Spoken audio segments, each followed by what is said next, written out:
Personhood, as previously mentioned, requires respect for the person, their needs, their values, and their choices. A background on personhood in Fraser Health.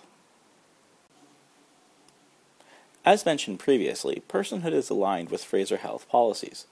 In 2008, a program called The Caring Journey was implemented to teach staff about person-centered care. The program was implemented over 3 days and allowed staff to learn, demonstrate, and gain new skills in person-centered care. It provided opportunities for staff to learn and demonstrate effective communication and problem-solving techniques. This program identified a shift in residential care with an emphasis on personhood. Benefits. Benefits to person-centered care. It is ethically sound, treats the resident with respect, dignity and privacy is maintained, it encourages meaningful interactions, and increased satisfaction for staff.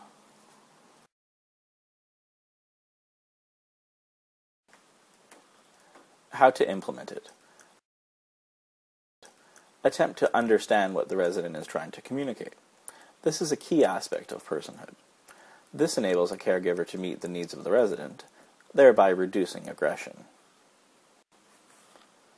Involve the family in patient care by obtaining a life story and preferences. Consistent documentation and communication allows all team members to know about preferences.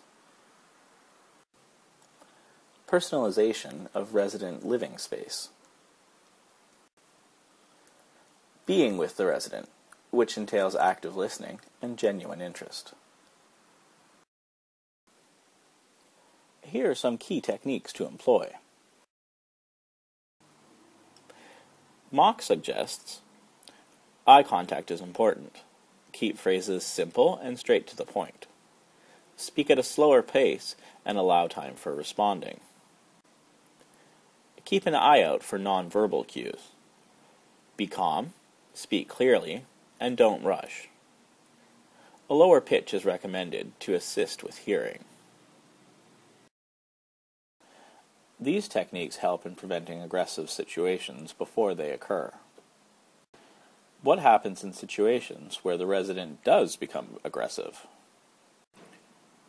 In the next section, we will discuss what to do in situations where aggression occurs. Aggressive situations. What policies are in place that can assist me? There are 2 policies in place called Reduction of Excessive and Aggressive Behavior, or REAB, and Prevention and Management of Aggressive Behavior, or PMAB. Both provide guidelines for staff in situations where aggression occurs.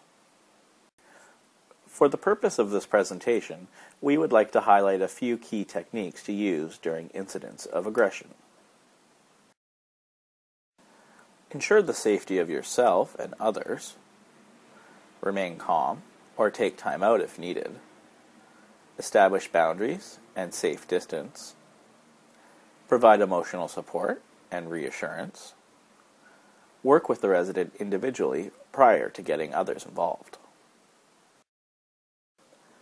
Do not take the aggression personally. Understand the triggers that can cause aggression.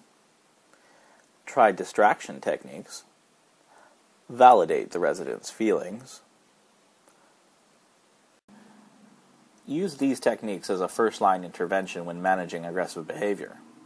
However, if these prove ineffective, restraint or medication may be necessary.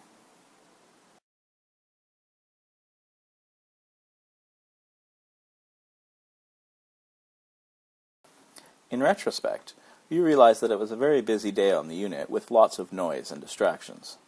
This may have contributed to Ben's agitation.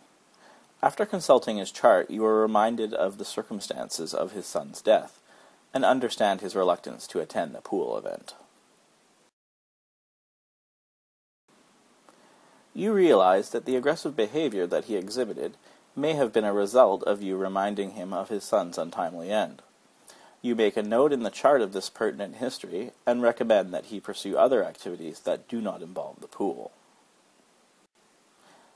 As the dementia progresses, Ben gets more and more erratic. However, being able to understand some of the causes of the aggressive behavior helps you to manage these outbursts.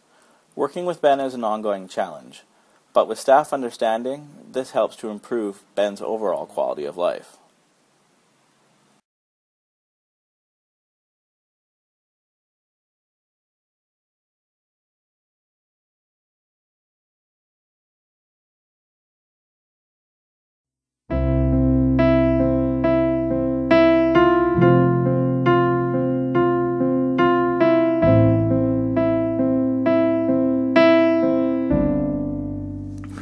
You don't have to be so scared.